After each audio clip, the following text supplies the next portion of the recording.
Buenas noches, bienvenidos a la edición central de TNU Noticias. Vamos a los principales títulos de la jornada. Separaron del cargo a los 5 principales policías de la seccional 14 que será investigada por la justicia penal tras una denuncia del Ministerio del Interior. Volvió a sesionar hoy el Consejo de Ministros luego de 2 meses. El presidente José Mujica dispuso nuevos criterios de funcionamiento. Diputados argentinos presentaron en Uruguay ante la Justicia de Crimen Organizado una denuncia por lavado de dinero. Habrá referéndum por la ley que despenaliza el aborto al validar la Corte Electoral las firmas para habilitar la consulta. En Argentina, un enfrentamiento entre la policía y trabajadores que intentaban impedir la demolición de un psiquiátrico terminó con decenas de personas heridas. La dirigencia de Peñarol aseguró hoy en conferencia de prensa que el estadio es un hecho, luego de la aprobación del préstamo del Banco República. Un ex dirigente de la CONCACAF denunció que la FIFA le regaló $6 millones para un centro de entrenamiento a cambio del respaldo a Blatter en su primera elección como presidente del organismo en 1998. En el espacio de cultura visitamos la muestra retrospectiva de Rafael Barradas en el Museo Nacional de Artes Visuales y las principales recomendaciones de cine, teatro y música.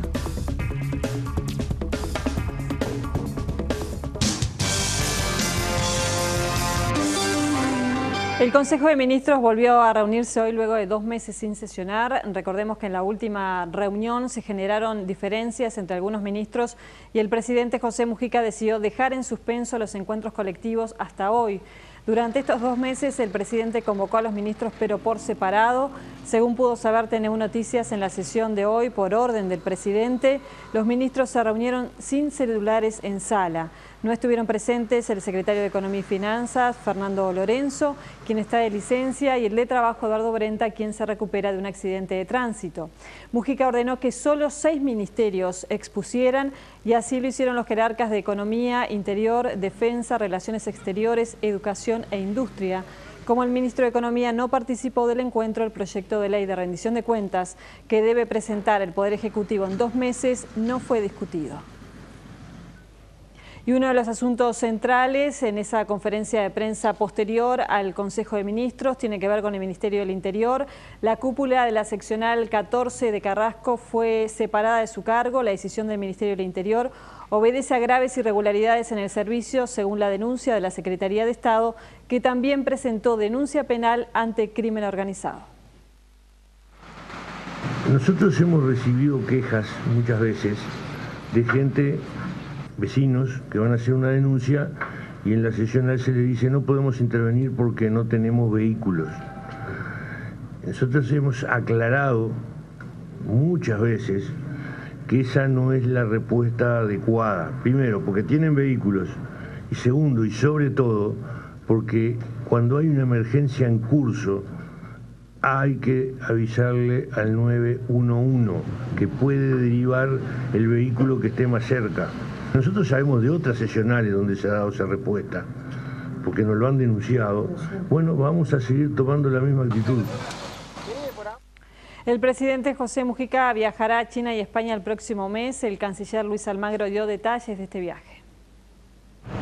El viaje del presidente Mujica a China es considerado de suma importancia por el gobierno por las potencialidades que ese país tiene en materia de generación de negocios y comercio. El objetivo del Poder Ejecutivo es retomar el diálogo político con las máximas autoridades del gobierno chino que visitaron nuestro país el año pasado. El interés es renovar el diálogo político. Ustedes saben que ya han visitado estos años Uruguay el entonces vicepresidente y hoy presidente de la República Popular China, Xi Jinping, como el premier Wen Jiabao, y retomar el diálogo político con la República Popular China, tener encuentros empresariales y focalizarnos en los principales temas estratégicos del país, puertos de aguas profundas y energía y ferrocarriles. Además, Almagro confirmó que Uruguay solicitó ingresar al Sucre, un sistema de regulación de pagos conformado por los países que integran el ALBA. Fundamentalmente es un sistema de pago más rápido que el que se realizan, por ejemplo, de importaciones venezolanas, vamos a poner, que es nuestro principal mercado de los que están adheridos al sistema Sucre. Si pagáramos por intermedio del Sucre serían unos 25 días para el trámite. Cuando el trámite se realiza por CADIVI normalmente trámite a veces lleva mucho más tiempo que es. La ventaja está esencialmente en la rapidez del pago para los empresarios. Almagro también informó que este año sesionará en nuestro país la Comisión Binacional de Seguimiento y Planeamiento Estratégico entre Uruguay y Venezuela, oportunidad en la que el flamante presidente venezolano Nicolás Maduro vendría a nuestro país. Un grupo de diputados argentinos presentó hoy en Uruguay ante el Juzgado de Crimen Organizado una denuncia contra empresas radicadas en Montevideo que presuntamente están vinculadas al lavado de dinero, según se denunció por el programa de Jorge Lanata. Los diputados Manuel Garrido y Graciela Ocaña llegaron este viernes a Montevideo con varios documentos, la mayoría de ellos que ya fueron exhibidos por el periodista Jorge Lanata en la televisión argentina.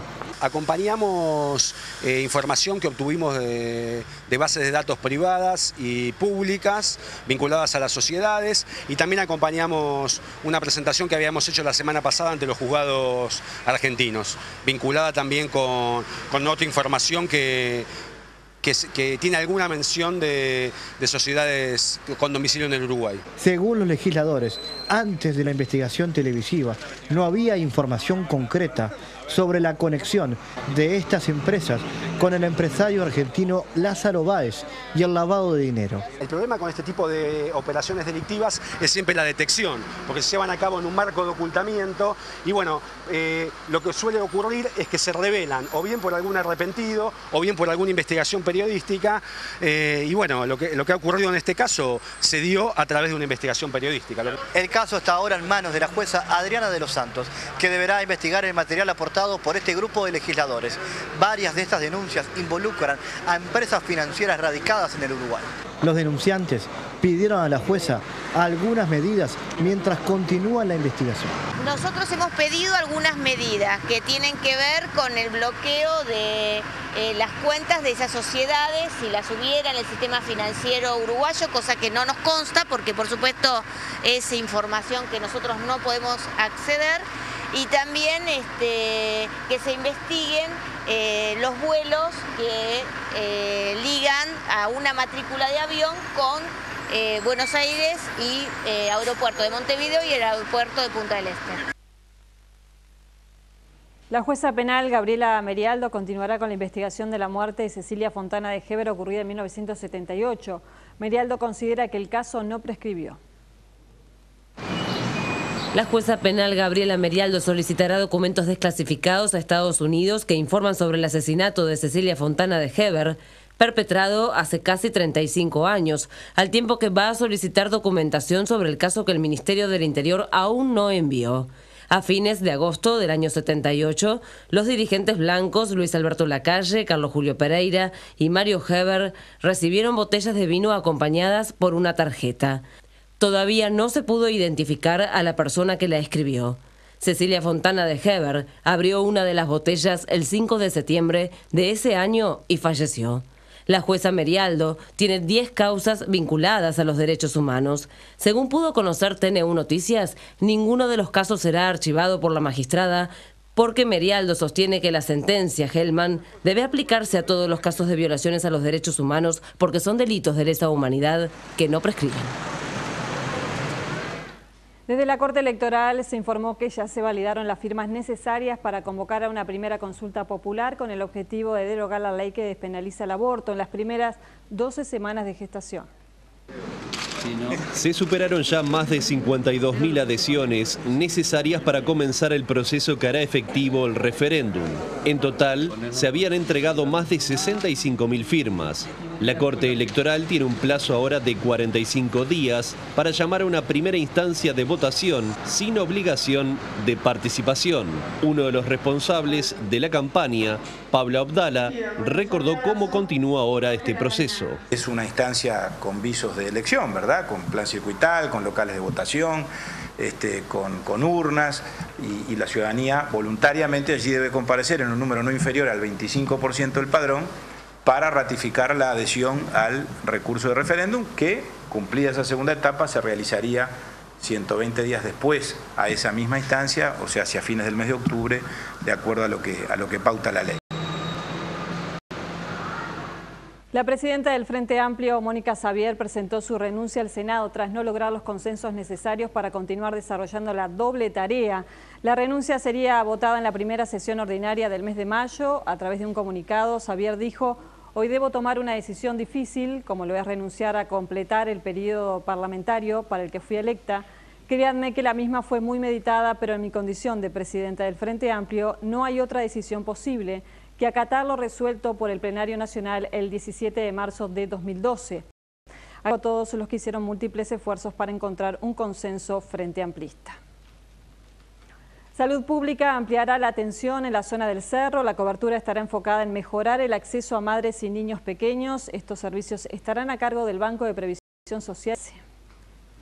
Con estas firmas en el papel inicia un trabajo interinstitucional con objetivos claros. Se genere desde acá una gran maternidad que atienda a toda la colectividad de la zona del Cerro, apostando a hacer un mayor trabajo interinstitucional, interdisciplinario, que mejore la calidad de atención. Este convenio entre el Banco de Previsión Social y ACE permitirá ampliar la atención tanto de madres como de niños pequeños en la zona del Cerro.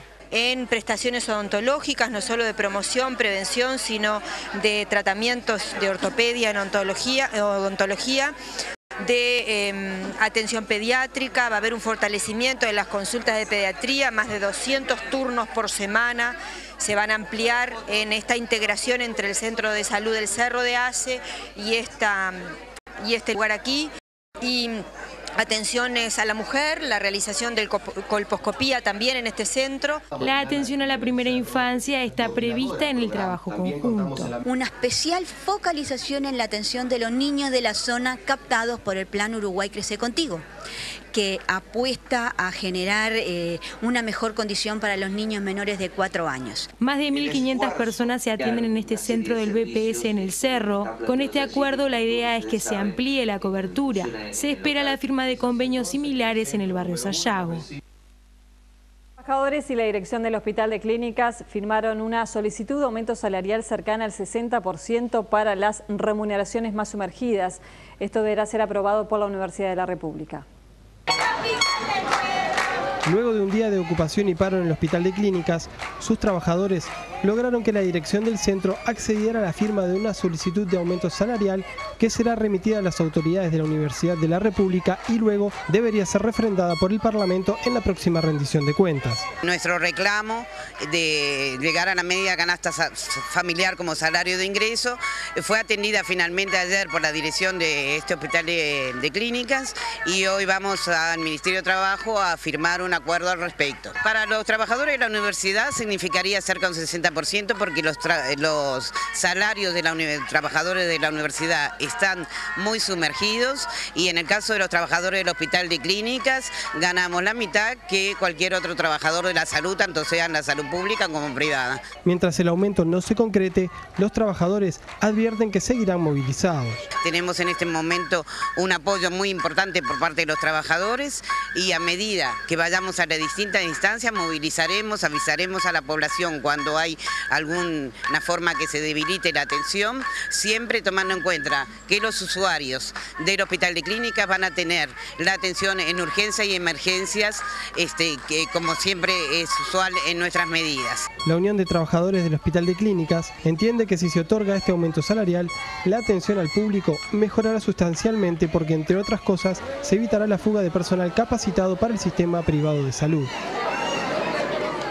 La Universidad del Trabajo inauguró el campus regional del Este con una propuesta educativa que atenderá a jóvenes de Maldonado, La Valleja, Rocha y 33 y va a funcionar en un nuevo edificio en el que se invirtieron $4,5 millones. Este proyecto marca un nuevo modelo educativo de la Universidad del Trabajo que capacita en educación agraria, informática, carpintería y recursos naturales, entre otras opciones.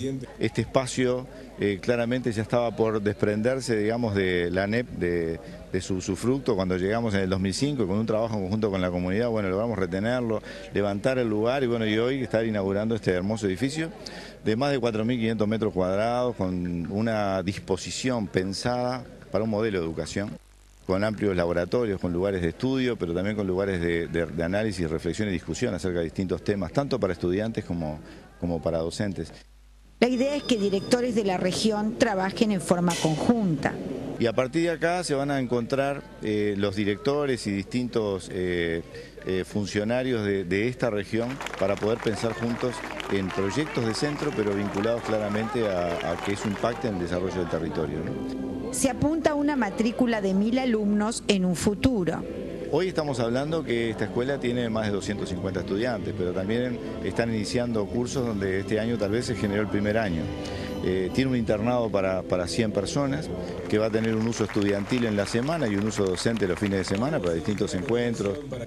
Y en el marco de esta inauguración se firmó un convenio entre el Ministerio de Vivienda y la UTU para la formación de guardaparques. Piriápolis, Pilar Torrado, TN1 Noticias. Y en Jualacase se inauguró un moderno laboratorio técnico para estudiantes de UTU también, en el que se dictarán clases prácticas de un curso de automatización de procesos inteligentes. Nuestro corresponsal Darío Izaguirre nos cuenta de qué se trata. Por primera vez en el interior en esta modalidad, UTU viene dictando desde este año un novedoso curso de instrumentación y control de nivel terciario, totalmente adaptado a las necesidades actuales de las industrias modernas. Hoy está marcando un mojón de alianza entre lo que es la educación tecnológica que viene desarrollando UTU y la empresa. Es de destacar el esfuerzo conjunto que han llevado adelante para hacer realidad este proyecto, empresas, profesores, autoridades de UTU y muchos actores sociales. Y este proyecto surge a propuesta de FANAPEL en el marco de la creación de un centro politécnico regional en la ciudad de Jualacase. Tenemos 11 estudiantes que hoy ven mucho más cerca el futuro. Ellos van a ser dentro de 1 año y medio futuros profesionales con una carrera terciaria. Para ingresar a la tecnicatura, los estudiantes deben tener aprobado bachillerato de electromecánica. Y al cabo de 1 año y medio recibe el título de técnico en instrumentación y control. Eso le permite trabajar en cualquier industria de primer nivel en lo que es automatización industrial, control computarizado y control inteligente. Quienes ya se encuentran transitando este camino de capacitación destacan tanto lo teórico como lo práctico del curso. Tanto los profesores que les sobran conocimientos como un taller de la magnitud que tenemos acá, la verdad que es muy importante. Desde Colonia, Darío Izaguirre, TN1 Noticias. En la Policlínica La Paloma de Cerro Norte se realizó hoy un simulacro de aparición de dengue en la zona, en el que participó personal del centro de salud, escolares y vecinos. Niños por todos lados contagiaban energía con la meta de prevenir el dengue en Cerro Norte y en Uruguay. Los participantes recibieron las instrucciones y comenzaron la recorrida, repartiendo folletos, dialogando con vecinos e intentando encontrar a las personas enfermas, aunque eran conscientes de que se trataba de un simulacro. Finalmente hallaron el tesoro buscado, a Lucía Rodríguez. ¿Te duele todos los huesos? Sí, las articulaciones y los músculos me duelen mucho. ¿Tienes fiebre? Tengo hace varios días. ¿Tenés granito? También erupciones en la piel, tengo bastante. ¿Todos los músculos? Sí, mucho. Tengo muchas náuseas y ganas de vomitar. Luego le aconsejaron qué hacer para recuperarse. Mucho líquido. Tengo que tomar mucho líquido y me tengo que acostar. Sí. Y tengo que tener un tul. Sí. Y después tengo que ir a la policlínica. Sí. Para que te den la vacuna. Muchas gracias. En la recorrida también recomendaron a los vecinos acciones contra el dengue. Sacar el agua a las ruedas, envase, cosas con agua sucia, poner la arena a los floreros. Un mosquito gigante también fue protagonista de la fiesta. Desde la Policlínica se organizó esta actividad buscando sensibilizar y comprometer al barrio. Tratar de pelear para que no entre el dengue en Uruguay, es eso, y eso es saliendo a los barrios con la gente. Pablo Anzalone, director de la División de Salud de la Intendencia de Montevideo, concluyó que si el país continúa libre de dengue es gracias a la gente. En Brasil hay más de 600.000 pacientes de dengue solo en estos primeros meses de 2013. En Paraguay por encima de 500.000, más de 50 muertos. O sea, es un contexto regional en el cual la situación epidémica se agrava y sin embargo nuestro país ha logrado mantenerse libre de dengue porque se ha trabajado con esta metodología. El balance de la jornada fue positivo y los organizadores esperan que se extienda a otros barrios. El vicepresidente Danilo Astori respondió a críticas de otros integrantes del Frente Amplio que dijeron que el modelo económico estaba agotado. Yo creo que no es verdad esto, en primer lugar porque lo nuestro no es un modelo. ¿Qué es un modelo? Disculpen que ponga a definir un concepto. Un modelo es una cosa cerrada, donde ante determinadas situaciones se reacciona con recetas preconcebidas. Y lo nuestro no es eso.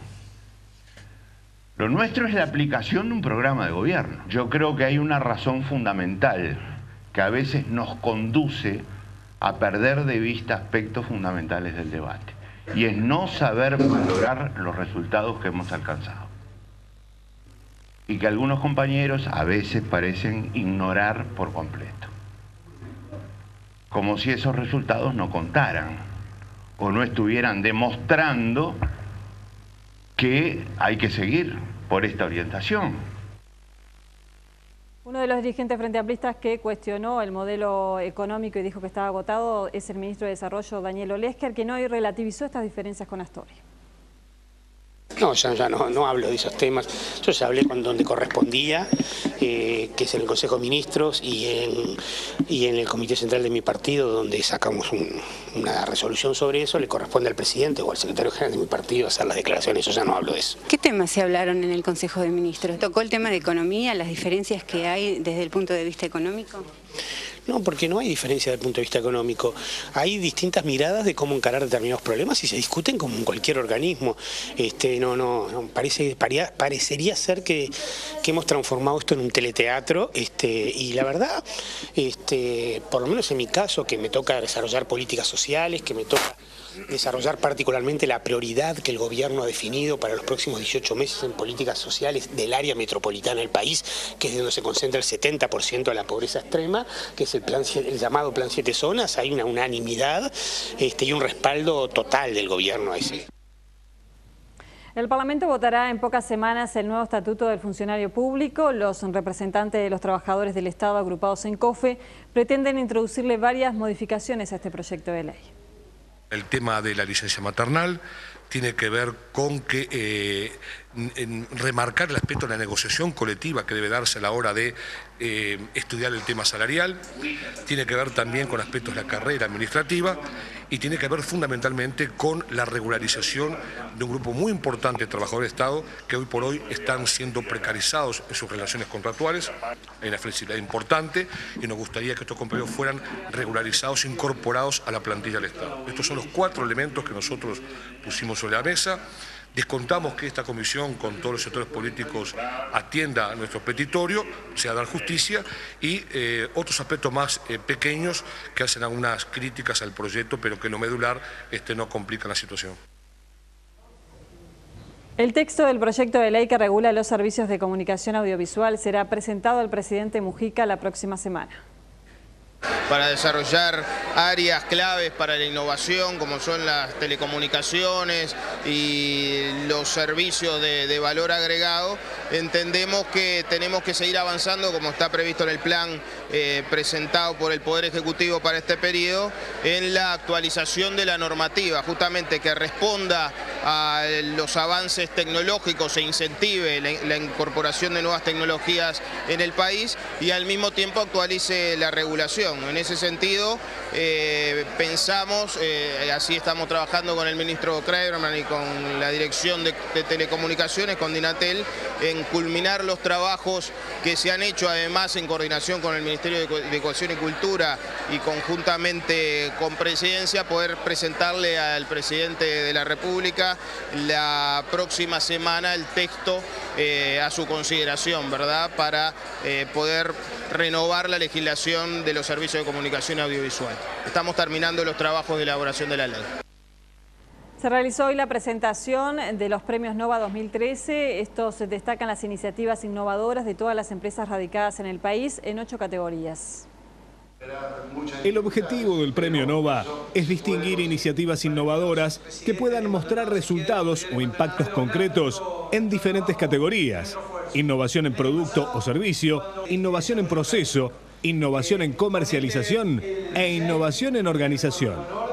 El propósito último es estimular a diferentes actores de la sociedad, ya sean empresarios, actores sociales o funcionarios, a emprender procesos innovadores que mejoren y agreguen valor a sus actividades y productos. Podrán postular todas las organizaciones radicadas en el país que desarrollen innovaciones que incorporen capacidades previamente inexistentes.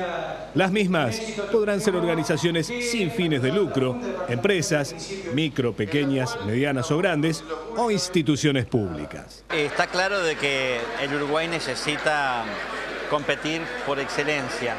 En ese sentido, nunca más que ahora, las relaciones del hombre con la naturaleza deben ser de manera que la tecnología se incorpore como fuerza productora directa y también para el bienestar. Por eso es tan amplio los premios Nova. Van desde los temas estrictamente de innovación tecnológica, de las tecnologías de la información, pero también tienen que ver con el desarrollo humano, porque se trata también de mejorar la calidad de vida con propuestas que realmente muevan la sociedad. Llevamos 4 años de funcionamiento.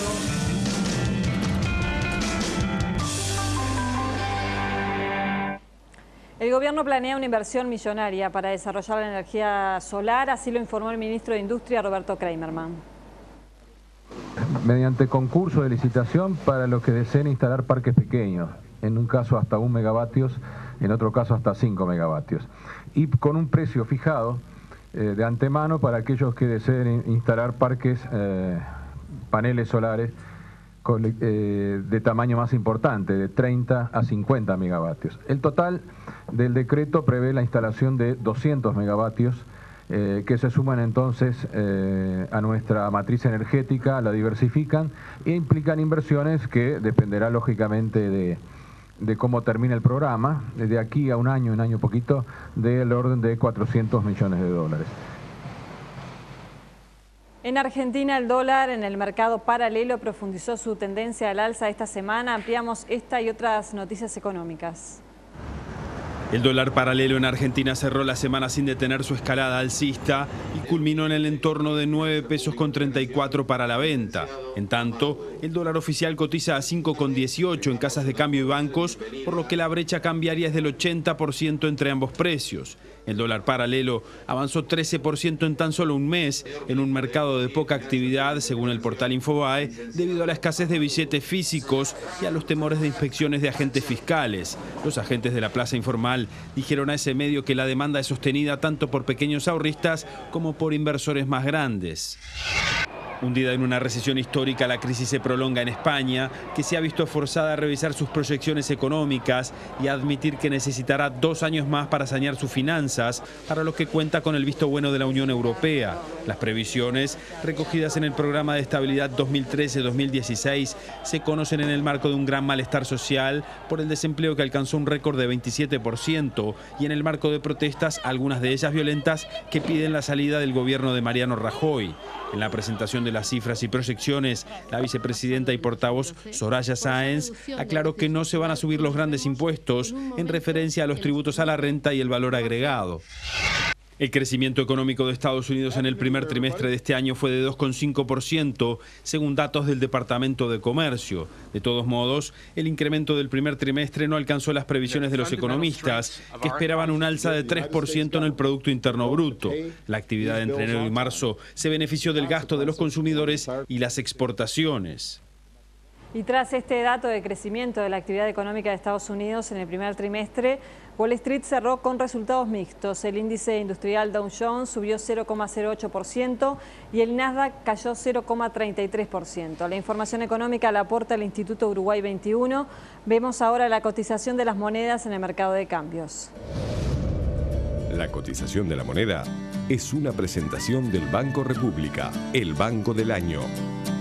No tuvo variantes el precio del dólar, que en la compra cerró a 18.70 y en la venta 19.20. El dólar interbancario billete se mantuvo en 18,953. Bajó el peso argentino, 1.80-2.80. Se mantuvo el real, 8.60-10.10. Y el euro billete subió en la compra 24.20 y se mantuvo en la venta a 25.15. La unidad indexada, 2,5944.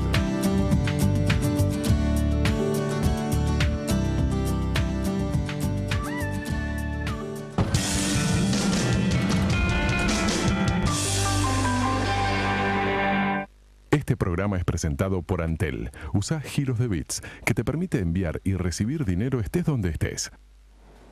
En Argentina, funcionarios de un hospital bonaerense se enfrentaron con la policía hoy para evitar el cierre de un área del nosocomio. Decenas de personas resultaron heridas. El enfrentamiento entre la policía y los empleados de un hospital psiquiátrico en Buenos Aires durante el desalojo de un taller destinado a la rehabilitación de enfermos que iba a ser demolido causó 6 detenidos y más de 30 heridos, la mayoría por golpes y balas de goma. Entre los lesionados hay casi una decena de efectivos de la Policía Metropolitana. Los trabajadores del hospital José Borda intentaron impedir el inicio de las obras de demolición del taller en un área que estaba cercada y custodiada por varios cientos de policías. Los forcejeos dieron lugar a las agresiones y la violencia. Hubo disparos policiales de balas de goma, gas pimienta y gases lacrimógenos que afectaron a unas 30 personas, entre ellos médicos, enfermeras y varios periodistas, según reportó la agencia de noticias oficial Telam. Las últimas informaciones indican que uno de los heridos es un fotógrafo de Clarín que habría recibido un disparo de bala de goma en la cara. El conflicto comenzó en 2012, cuando el gobierno de la ciudad de Buenos Aires planificó la destrucción del taller de rehabilitación para construir en ese lugar un centro cívico. Según autoridades porteñas, el proyecto había sido avalado por varios de los gremios vinculados al hospital, con la excepción de la Asociación Sindical de Trabajadores del Estado, cuyos integrantes fueron protagonistas del incidente de este viernes. En las últimas horas, los rescatistas en Bangladesh habrían encontrado varias decenas de personas con vida entre los escombros de un edificio que se derrumbó matando a más de 300 trabajadores hace 48 horas. Ampliamos esta y otras noticias. La policía de Bangladesh disparó gases lacrimógenos y balas de goma contra los manifestantes que pedían mejores condiciones para los trabajadores de la industria textil tras la muerte de 300 personas en un derrumbe de un edificio este miércoles.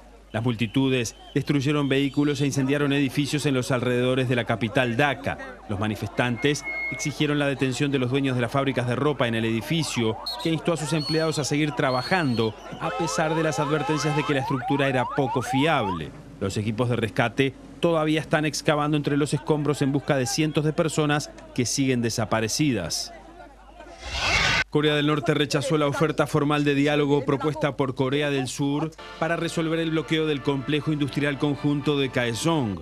Pyongyang será el primero en tomar medidas duras si el sur insiste en empeorar la situación en la ciudad fronteriza, aseguró la Comisión Nacional de Defensa del régimen norcoreano. A consecuencia de esto, autoridades de Corea del Sur aconsejaron este viernes a todos los empleados surcoreanos del complejo industrial de Kaesong en Corea del Norte que regresen a su país y pidió a Pyongyang que permita que crucen de forma segura la frontera. 38 personas murieron, la mayoría en sus camas, en un incendio en un hospital psiquiátrico cerca de Moscú este viernes, desatando interrogantes sobre el cuidado de los pacientes con problemas mentales en Rusia. El incendio arrasó con una planta del edificio del hospital, hecho de madera y ladrillos, con barrotes en algunas ventanas, debido a que lo ocupaban personas internadas por orden de los tribunales rusos. Solo 3 personas escaparon del incendio en Ramensky, a 120 kilómetros al norte de Moscú, llevando a especulaciones de que los pacientes estaban muy sedados o atados. Un grupo de mujeres judías busca que se les permita rezar en el Muro de los Lamentos de la misma forma que los hombres. Los grupos ultraortodoxos están en contra de otorgarle los mismos derechos. El informe desde Israel es de Kike Kierzenbaum. Las mujeres del muro reciben el comienzo del Mesíar del calendario judío con un rezo protesta en el Muro de los Lamentos o el Muro Occidental, en la ciudad vieja de Jerusalén. Vestidas con el manto de rezo talit y los tefilim o filacterias, ambos instrumentos utilizados solo por hombres según la ortodoxia judía, protestan el impedimento de poder llevar a cabo un rezo igualitario al de los hombres. Las mujeres del muro es un grupo de mujeres de todas las corrientes del judaísmo que vivimos en Israel, y desde los reformistas hasta la ortodoxia, pasando por el movimiento conservador y gente incluso hasta no tan religiosa, que lo que pretende es rezar como cualquier judío o judía lo hace en todo el mundo, en el muro del muro occidental. El statu quo del Muro de los Lamentos da el control y el poder al judaísmo ultraortodoxo, quien determina las reglas de comportamiento, prohibiendo a mujeres rezar poniéndose el manto de oración, leer la Torá en voz alta e incluso prohibiendo el canto de mujeres en público, ya que al escucharlas, los hombres podrían caer en la tentación y tener pensamientos impuros. Los reformistas no tienen derecho a existir en la tierra de Israel. Si alguien transforma la Torá, no tiene derecho a existir, son animales. Desaparezcan de aquí, reformistas fuera de este lugar. Basta ya, Dios, basta. 5 mujeres están siendo indagadas por la policía por vestir instrumentos religiosos de rezo, en contra de la decisión de la Corte Suprema, la cual la policía israelí se encarga de que ésta sea respetada, declaró el vocero de la policía, Miki Rosenfeld.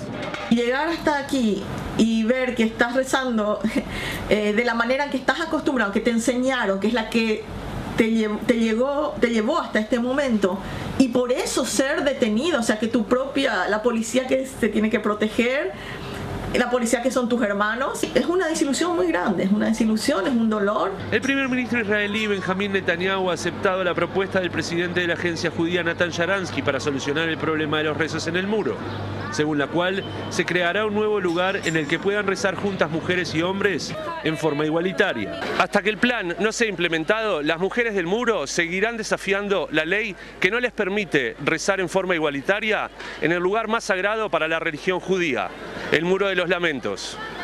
Desde Jerusalén, Quique Kierzenbaum, TNU Noticias.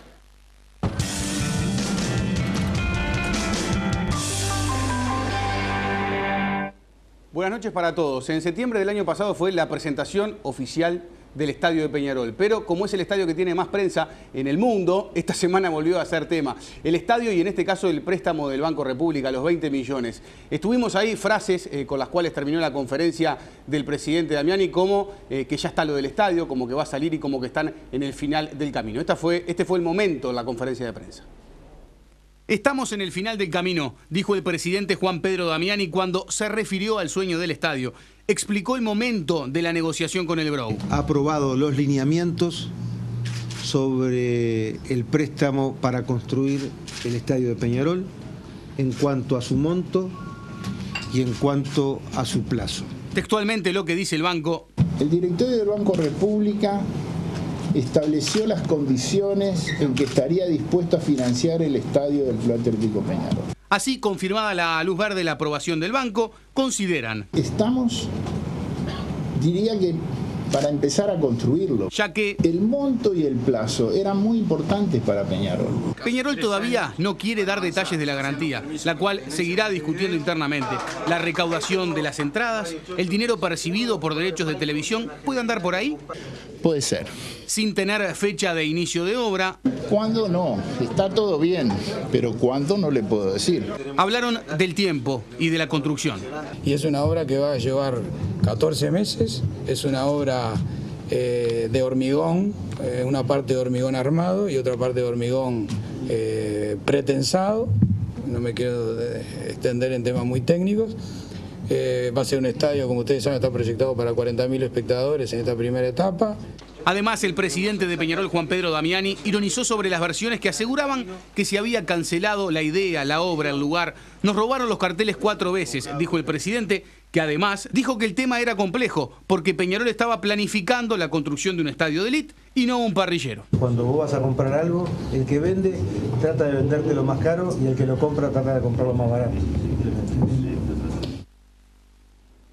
Va a salir lo del estadio, es cuestión de elegir la garantía y Peñarol tiene varias opciones, recaudación, mucho dinero, 300, 400 mil dólares por partido, el dinero que percibe por los derechos de televisión, tanto en Peñarol y Nacional, más de $1 millón anuales, que en 10, 15 años es mucho dinero y que pueden ser la garantía para este préstamo. Vamos a hablar de Nacional y de la Copa Libertadores. Resumimos en un buen partido lo que hizo Nacional. No es fácil jugar en la altura, le pasó a Argentina cuando fue a jugar con Bolivia y terminaron Messi, Di María, Mascherano con oxígeno, y Nacional lo hizo bien, más allá del resultado negativo. Y vamos a ver los momentos del partido. Ahí Real Garcilaso tiene una línea, una base de paraguayos de 4 que fueron titulares y un arquero argentino como Carranza que le dan la base a este equipo, que es la sorpresa de la Copa Libertadores. Rolando Bogado hizo el gol, el ex Libertad, Gamarra en la mitad de la cancha, Bogado en el fondo, por ahí los futbolistas de Libertad de Cerro Porteño que llegaron para hacer figuras. El partido de vuelta es el 9 de mayo, el jueves 9 de mayo ahí Nacional tendrá la chance, perdió 1-0, pero decíamos, posesión, buenos movimientos. O sea, un buen partido Nacional, más allá de jugar en la altura, 3.400 metros, creo que termina siendo con buenas intenciones, mostrando cosas diferentes a lo que solemos ver en el fútbol local. Se juega la 10ª fecha del torneo clausura, que tiene de especial que los líderes Defensor, Sporting y River juegan contra los grandes. 3 partidos se juegan el sábado por la tarde, 15:30 en el Trócoli, Cerro, local frente al Tanque, en el Parque Capurro, a la misma hora Fénix frente a Liverpool y Central Español frente a Progreso en el Parque Palermo. El domingo no hay partido por la mañana, 15:30 en Jardines del Hipódromo, Danubio frente a Racing, Bella Vista frente a Wanderers en el Nasasi, en el Villa de Melo, a la misma hora Cerro Largo frente a Juventud y a las 19:30 en el estadio Luis Francini, Defensor Sporting será local frente a Peñarol. Para el lunes quedó en el Centenario, 19:30 el partido entre River Plate y Nacional. No va a ser un partido más el de Peñarol y Defensor porque se va a aplicar el derecho de admisión y por eso el tema de la seguridad va a ser una prueba para lo que se viene este año. Ahí estuvimos conversando hoy con Jorge Rivero, ustedes lo conocen como Jorgito Barra de Peñarol referente, y nos comentaba que es mejor para ellos saber quiénes no pueden entrar, quiénes están molestando. La semana que viene seguramente tengamos una entrevista con él para Televisión Nacional y también con referentes de la barra nacional previo a lo que será clásico. El operativo, vallados, espirometrías, no bengalas, no se pueden poner banderas en los alambres. Por ahí lo de la policía, lo más importante para el partido, 19:30 el domingo entre Peñarol y Defensor. Y así se preparan los equipos para el encuentro. Defensor Sporting espera por Peñarol, algo que pocos equipos pueden hacer en un torneo, jugar de local contra el equipo de Da Silva. Mientras Diego Laxalti intenta recuperarse del viaje con la sub-20, Tabaré Silva intenta armar un equipo en donde Georgian Arrascaeta pueda tener un lugar. Ignacio Rizzo se fue ganando esa posición en ataque y será titular. Los 11 en la última práctica del Francini, Martín Campaña en el arco, Juan Fernández, Gonzalo Sorondo, Ramón Arias y Robert Herrera, la línea de 4, Andrés Fleurkin, Juan Carlos Amado, Aníbal Hernández, Nicolás Olivera, Rentería e Ignacio Rizzo. Las variantes que este equipo puede tener son Arrascaeta por Rentería y Mario Rizzo en defensa por Gonzalo Sorondo. A mitad de semana, el Seba Cristóbal salía lesionado con la sub-20 en el amistoso con Chile. Ayer fue positivo el entrenamiento y seguramente sea titular en los 11 de Da Silva. Sobre el juego, mejorar los encuentros entre Baltasar Silva y Aguirre Garay por derecha, generar circuitos con Salayeta cuando sale a jugar de pivot y las pelotas largas para el Lolo, que tendrá enfrente a Robert Herrera, el más rápido en la defensa violeta. El equipo aurinegro con Enrique Boloña en el arco, Baltasar Silva, Macaluso, Ale González y Walter López. La mitad de la cancha para Amado, Cristóforo, Stoyanov por un lado, Aguirre Garay por el otro, Salayeta y Juan Manuel Olivera. Esta es una noticia bien de viernes, ¿no? Un ex dirigente de la CONCACAF, ex vicepresidente de la FIFA, denunció porque la FIFA aparentemente le pagó $6 millones para comprar los votos y votar a favor de Blatter. A ver qué pasó. El ex vicepresidente de FIFA, Jack Warner, de Trinidad y Tobago, aseguró este viernes que recibió $6 millones por apoyar a Joseph Blatter en la elección del suizo como presidente del máximo organismo del fútbol en junio de 1998 en París. Tras un acuerdo con el entonces presidente de FIFA, el brasileño Joao Avelange, Warner aseguró todos los votos de la CONCACAF para Blatter. Recibió a cambio el dinero para la financiación de un centro de entrenamiento en Trinidad y Tobago. Recordemos que el suizo se impuso en la votación por 111-80 al sueco Lennart Johansson, por entonces presidente de la UEFA. La historia de Warner también es bastante particular. Renunció la pasada semana como ministro de Seguridad Nacional de Trinidad y Tobago por acusaciones de fraude en su contra y ya había sido suspendido de todas sus funciones en el fútbol internacional en junio del 2011 por presunto soborno a dirigentes de la región en mayo del 2011 para que el catarí Mohamed bin Aman ganara las últimas elecciones para la presidencia de la FIFA. Bueno, como todos los viernes les vamos a recomendar los mejores partidos del fin de semana. Barcelona puede ser campeón en España, Juventus puede ser campeón en Italia, hay un clásico de Madrid y mucho más. Fútbol italiano, por la tarde el sábado 15:45, Napoli será visitante ante Pescara, el último de la tabla de posiciones. Cavani sigue con 5 goles de ventaja en la tabla sobre Di Natale. Domingo a las 10 de la mañana en el fútbol italiano, Torino-Juventus y Palermo será local ante Inter a la misma hora, 15:45 del domingo, Milan frente Catania. Fútbol español, se juega el Clásico de Madrid. A las 15 horas el sábado, Atlético Real en el Vicente Calderón. A las 13 horas del sábado, Athletic de Bilbao en San Mamés será local ante Barcelona. Hablamos de la Premier, United ya fue campeón, pero quedan 4 fechas. Manchester juega el domingo al mediodía a las 12 de visitante frente a Arsenal. El sábado, 8:45 de la mañana, Manchester City frente a West Ham. Y por la tarde, el sábado, 13:30, sin Suárez, Liverpool será visitante frente a Newcastle. En Argentina, el sábado a las 16:10, San Lorenzo frente a Godoy Cruz. Misma hora para Estudiantes Boca. Boca, 17º en la tabla de posiciones. Estudiantes está último en la tabla. El domingo a las 6 de la tarde, Newell's frente a Racing. 20:15, River frente a Quilmes. River está tercero a 2 puntos de Lanús.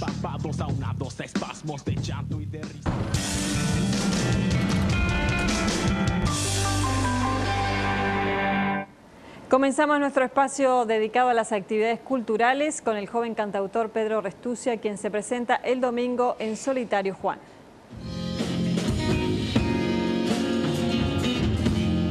Cajita de Música es el cuarto trabajo solista de Pedro Restucia, quien ha seguido el cada vez más común camino de publicar sus álbumes para la libre descarga en la web.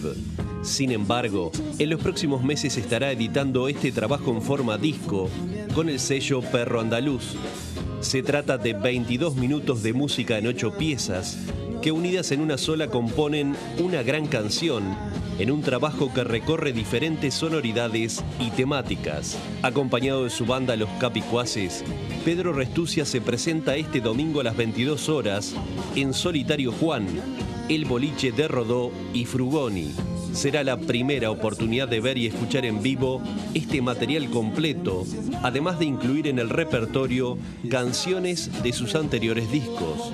En palabras del propio artista, la cajita de música es mi cabeza, pero también es el corazón de todo lo que hago, una música para conocer.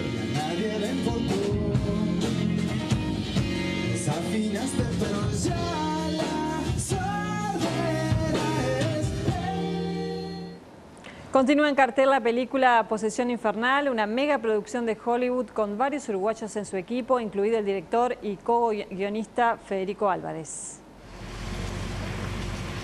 La historia ya es bastante conocida. En un abrir y cerrar de ojos, Álvarez, de 34 años, pasó de hacer cortometrajes y publicidad en nuestro país a rodar su primer largo en un estudio de Los Ángeles. Luego de colgar su corto animado en YouTube, Ataque de Pánico, fue convocado por Sam Raimi para hacer la remake de su película The Evil Dead. Así pasó de tener un presupuesto de $300 a uno de $30 millones.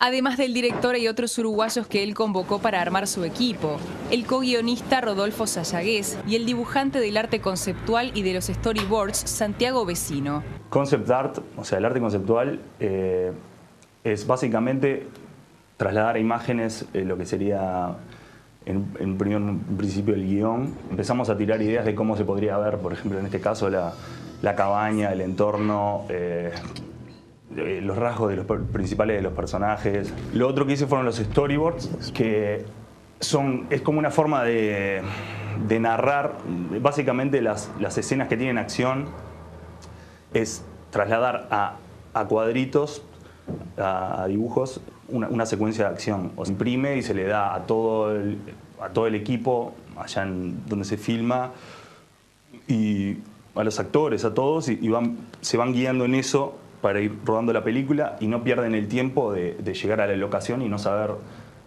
cómo la van a filmar. O sea, es como una guía. Something evil. Ver su trabajo en la pantalla grande no dejó de ser extraño. Es mi primera experiencia en una película y es fuerte. Por un lado es como ver algo así que era un boceto que estaba como en la mente nomás, no sé, como en la imaginación. Verlo en el cine, pantalla grande, a color, movimiento y con música de película de Hollywood y buen sonido, es fuerte. Y yo ya la vi 3 veces la película y es como que la primera vez medio que ni siquiera pude seguirle el argumento, porque me quedaba, viste, mirando los encuadres, no podía creer que era igual al dibujo que había hecho en casa.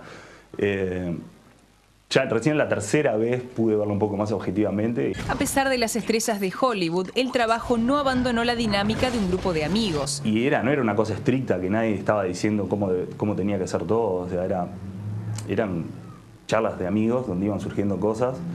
Y trabajar con Federico la verdad que fue fácil, porque no sé si es porque él tiene una capacidad enorme de ir resolviendo cosas en el momento, o es porque él ya venía digiriendo el guión hacía como un año, entonces tenía bien claro qué era lo que quería lograr, la estética, como que no caer en los típicos clichés del cine de terror, de zombies y cosas. Posesión Infernal no solo ha encabezado las taquillas de nuestro país durante varias semanas, sino que además ha sido la película más vista en Estados Unidos y Canadá durante sus primeras semanas en cartel. Para quienes ya se estén preguntando qué vendrá, es probable una secuela con Álvarez a la cabeza. Continuamos con la ciencia ficción en la cartelera de cine para pasar al único estreno de hoy. Llegó a Uruguay el tercer capítulo de la saga Iron Man, basada en el popular personaje de Marvel y protagonizada por Robert Downey Jr., Gwyneth Paltrow y Ben Kingsley. En el episodio, el impertinente y brillante industrial Tony Stark sigue siendo Iron Man para enfrentarse a un enemigo con poderes ilimitados. Al encontrarse con su mundo destruido, el protagonista se embarca en una angustiante búsqueda para hallar a los culpables. Aparentemente sin salidas, Stark deberá ingeniarse él solo para sobrevivir y con su intuición salvar a su país y a quienes más quiere. Destacamos especialmente el estreno en el cine Grand Prix, ubicado en el Cerrito de la Victoria, aquí en Montevideo, al cual se suman varias salas en la capital e interior del país. Continúa en el Museo Nacional de Artes Visuales la mayor exposición de Rafael Barradas realizada hasta el momento. Conversamos con la investigadora María Eugenia Grau.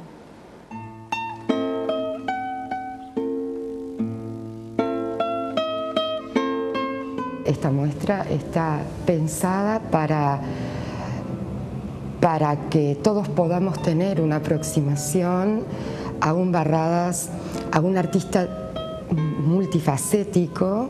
El trabajo comenzó hace más de 2 años, cuando un equipo del museo relevó las 500 piezas que integran el acervo de Barradas, el mayor en el mundo. Desde 1972, el maestro de la pintura nacional no era expuesto de forma individual en nuestro país y la oportunidad no tiene precedentes. Este cuerpo de obras impresionante en todo sentido, en términos numéricos, técnicos, poéticos, documentales, y esta muestra es de un Barradas reivindicado con justicia en la historia del arte nacional. Las piezas exhibidas son acompañadas con fragmentos de su pensamiento y por reflexiones de otros intelectuales acerca del valor de su obra. La exposición se estructura sobre las distintas líneas temáticas y técnicas, independientemente del orden cronológico. Barradas nació en 1890 y vivió en Montevideo hasta 1913, cuando inició su peregrinaje por Europa, el cual no fue solamente geográfico, sino formal. Así fue donde se acercó a las primeras vanguardias y al modernismo. Su importancia radica en esa forma de absorber su mundo contemporáneo y de generar modernidad a través de su absorción. Su aproximación a la tradición montevideana, esa nostalgia permanente por Montevideo, que más o menos en 1927 lo hace iniciar una serie de recuerdos visuales del Montevideo que abandonó en 1913 para su aventura europea. Y una derivación de su universo creativo que está directamente relacionado al mundo infantil y a la ilustración de libros para niños. Se pensó en una pequeña salita. Diseñada para acercar la obra de Barradas a todos los públicos, la exposición se destaca por su capacidad didáctica, poniendo de relieve la trascendencia del artista. Era un hombre de tertulia de café, de cultura novecentista en Montevideo. Es un personaje prolífico, multifacético, vitalista en todo sentido, y especialmente visual.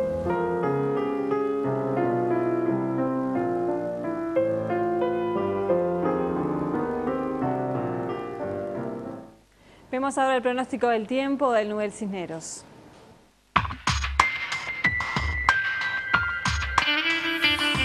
El sábado se inicia con mínimas moderadas y cielo escasamente nublado.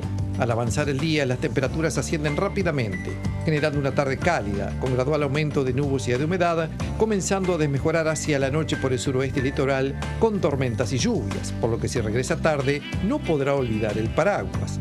El domingo el día comienza de paraguas, pues se espera una jornada húmeda e inestable.